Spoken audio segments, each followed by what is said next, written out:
Hey there, my name is Alex, I am the Mont. Let's talk about Doom. Oh my god, could those birds be any louder? Well, almost exactly 2 years ago to this day, Doom came out on the modern platforms and PC. We'll refer to it as Doom 16 just to differentiate it from the others in the series, but I picked it up a while back and decided to play through it, and it was a game I enjoyed enough where I feel I need to make a video on it. See, whilst Doom 16 isn't a perfect game, it did so many things right, it was such a breath of fresh air, that I feel the need to appreciate it and share it with you guys. If you didn't know, Doom was effectively the progenitor of the FPS genre, one of the first and most beloved. I've never been a huge fan of it, but then I've never disliked it either. It's just been one of those franchises that, I'll play it now and then. I'm aware of it. I don't go crazy for it though. The premise of it is definitely one I enjoy. It's a simple one. You are UNGh. You have to kill everything evil that gets in your path. The modern FPS has come a long way since Doom, however. Halo and Call of Duty shaped the modern FPS. Cinematic experiences, health regen, a large emphasis on multiplayer, aim down sights, ADS, carrying 2 or 3 weapons at once, a somewhat slow and methodical pace.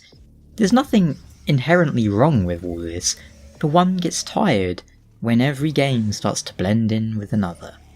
Doom, though, it was an old school shooter with all the visual presentation you'd expect from a new game, and on that note, I have to apologise for the gameplay in this video. I'm not very good at FPS games, especially not ones this fast paced, and my mouse is pretty awful, as you can probably tell from these unnatural movements. But Doom 16 was exactly what I was in the mood for.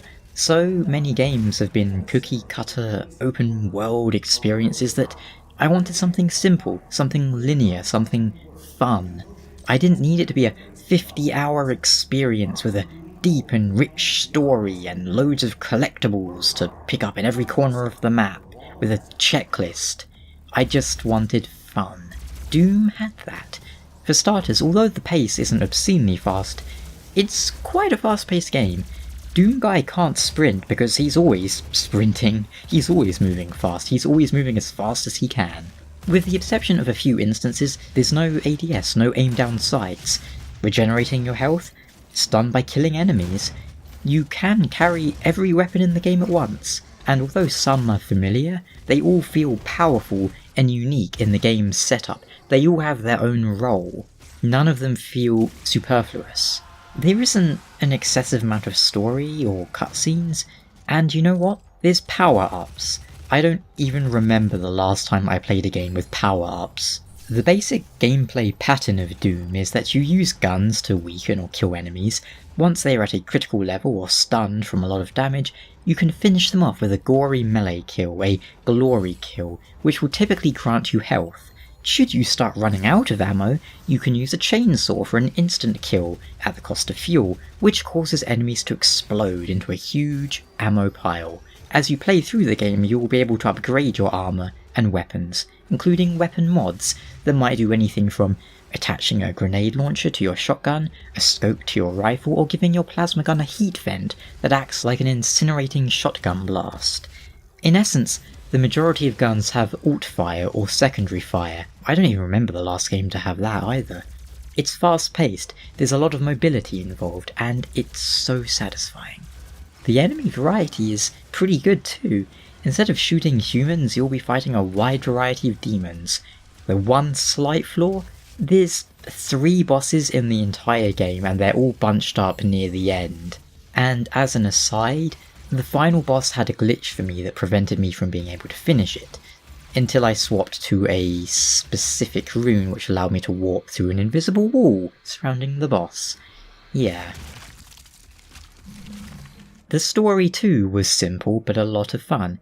You play as UNGh, the Doom Slayer, a man who never speaks but really hates demons. Really, really hates. It's refreshing to have such a simple character. Of course, there is some slight personality displayed. such as when a man preaches to you the need of using hell's energy for the good of mankind, and the Doom guy looks around, surveying all the dead bodies, as if proving the flaw in the scientist's logic without saying a word. This is a game where, funnily enough, you will never encounter another human being for the most part. The supporting cast is made up of 3 characters: a man's soul in the body of an immortal robot, a woman twisted by hell's promises of power, whose body is some sort of twisted exoskeleton, and an AI. And guess which of those 3 is the most human? To say nothing of Doomguy himself, a figure so reviled by the demons that they have an almost twisted worship of his death-dealing prowess. The game was around 10 hours long for me, give or take. Has an extremely abrupt ending, but it was really damn fun. Outside of 1 or 2 minor glitches, the presentation as a whole was great. You could argue there wasn't a huge variety in the game's environments. Everything is grungy military bases or hellscapes with a red hue. But given the theme of the game, it kinda makes sense. Although one brief frozen complex near the end was a nice change from all the red.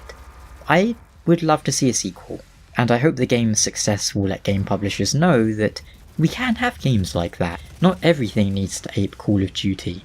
Looking back on it, what with Doom and Titanfall 2, 2016 was a great year for FPS games. Just a shame that Titanfall 2 in particular was very overlooked. Now, if we could just get some Devil May Cry, Ninja Gaiden style linear action games, I'd be set. Either way, thank you for watching, and if you haven't tried Doom 16, I hope you'll give it a shot. Whether you've played those older Quake and Unreal Tournament style games or grew up with things like Call of Duty, I think it's something anyone who enjoys shooters can appreciate. All personnel, please proceed to the other facility. Level 5.